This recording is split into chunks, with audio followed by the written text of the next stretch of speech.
ओम शांति। प्यारे बाबा के आज 4 मार्च के महावाक्य सुनेंगे। तो बाबा ज्ञान का सागर है और वो हमको भी पत्थर बुद्धि से पारस बुद्धि बनाने के लिए आए हैं, पतित से पावन बनाने के लिए आए हैं और मनुष्य से देवता बनाने के लिए आए हैं। तो आज बाबा ने हमें याद दिलाया है। आज बाबा ने कहा, मीठे बच्चे तुम रॉयल कुल के रॉयल स्टूडेंट हो, तुम्हारी चलन बहुत रॉयल होनी चाहिए, तब ही बाप का शो कर सकेंगे, है ना। तो देखो बाबा ने कहा हम किसके बच्चे हैं? हम उस परम पिता परमात्मा की संतान है। हमारा बाप कौन है? आत्मा का पिता, वो परम पिता परमात्मा। तो उसको शो हम कब कर पाएंगे? जब हमारी चलन बड़ी रॉयल हो, हमारा बोलना चलना मिलना जुलना सब रॉयल होना चाहिए। तो ऐसे बाबा ने हमें पक्का कराया। प्रश्न है, विनाश के समय अंतिम पेपर में पास कौन होगा, उसके लिए पुरुषार्थ क्या है? विनाश के समय अंतिम पेपर में पास कौन होगा, उसके लिए पुरुषार्थ क्या है? उत्तर है, अंतिम पेपर में पास वही होगा जिसे बाप के सिवाय पुरानी दुनिया की कोई भी चीज़ याद ना आए। याद आई तो फेल।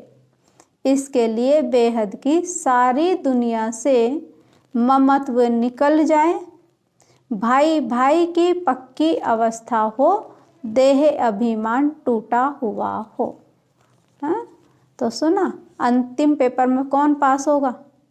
जिसको केवल एक बाबा याद हो। मेरा तो एक शिव बाबा, दूसरा ना कोई, और दूसरा आत्म अभिमानी, मैं भी आत्मा हूँ, सामने भी आत्मा है। तो वो आत्मा अंतिम पेपर में पास हो सकेगी। ओम शांति। बच्चों को सदैव यह नशा रहना चाहिए कि हम कितने रॉयल स्टूडेंट हैं, बेहद का मालिक हमको पढ़ा रहे हैं, तुम कितने ऊंच कुल के रॉयल स्टूडेंट हो। तो रॉयल स्टूडेंट की चलन भी रॉयल चाहिए, तब ही बाप का शो कर सकेंगे। तो आगे बाबा ने कहा, तुमको बहुत प्रजा बनानी है, ऊंच पद पाने के लिए पुरुषार्थ करना है। तुम सबको चढ़ती कला का रास्ता बताते हो। एक बाप को याद करते रहो तो भी बहुत खुशी होगी और विकर्म भी विनाश होंगे। बाप से वर्षा लेना बहुत सहज है, परंतु बच्चे गफलत करते हैं। तो बाबा ने क्या कहा कि सबको चढ़ती कला का रास्ता बताना है, माना देवपद की प्राप्ति करने के लिए रास्ता बताना है। तो बाबा की याद से खुशी भी रहेगी और बाबा से वर्षा लेना बिल्कुल सहज है। तो इसमें कोई भी हमें मन मत मनुष्य मत मिक्स नहीं करनी है। अच्छा, मीठे मीठे सिकिलधे बच्चों प्रति माता पिता बाप दादा का याद प्यार और गुड मॉर्निंग। रूहानी बाप की रूहानी बच्चों को नमस्ते। हम रूहानी बच्चों की रूहानी बाप दादा को नमस्ते नमस्ते। प्यारे बाबा नमस्ते। धारणा के लिए मुख्य सार, फर्स्ट पॉइंट, अंत समय में पास होने के लिए इस शरीर और दुनिया से उपराम रहना है। ना दुनिया में फंसना है और ना अपने शरीर में। किसी भी चीज़ में आसक्ति नहीं रखनी है।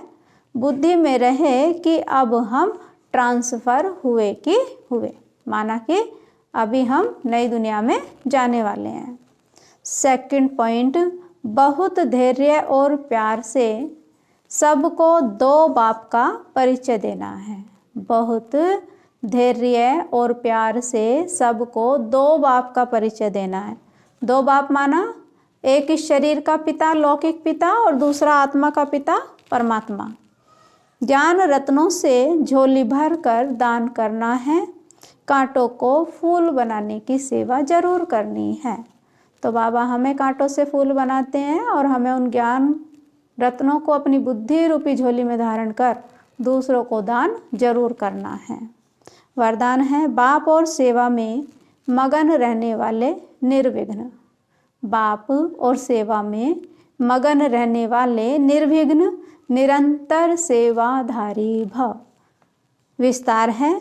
जहाँ सेवा का उमंग है वहाँ अनेक बातों से सहज ही किनारा हो जाता है। एक बाप और सेवा में मगन रहो तो निर्विघ्न निरंतर सेवाधारी सहज मायाजीत बन जाएंगे। समय प्रति समय सेवा की रूपरेखा बदल रही है और बदलती रहेगी। अभी आप लोगों को ज़्यादा कहना नहीं पड़ेगा, लेकिन स्वयं कहेंगे कि यह श्रेष्ठ कार्य है, इसलिए हमें भी सहयोगी बनाओ।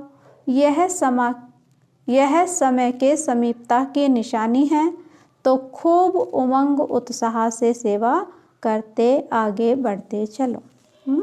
तो बाबा ने कहा जो अपने आप को बाबा की सेवाओं में बिजी रखेंगे तो उनके सामने कोई विघ्न नहीं आएगा और वो निरंतर सेवा कर सकते हैं। स्लोगन है, संपन्नता की स्थिति में स्थित हो। संपन्नता की स्थिति में स्थित हो, प्रकृति की हलचल को चलते हुए बादलों के समान अनुभव करो।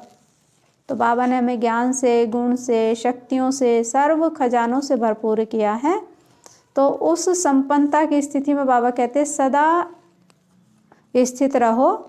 तो प्रकृति की जो भी हलचल आ रही है, चाहे देह से संबंधित प्रकृति से आ रही है, चाहे स्थूल प्रकृति के रूप में आ रही हैं हलचल, बातें आती हैं, तो वो क्या लगेंगी, जैसे बादल होता है ना, बादल आगे आगे बढ़ता जाता है हवाओं के साथ साथ, तो परिस्थितियाँ, बातें भी गुजर जाएंगी।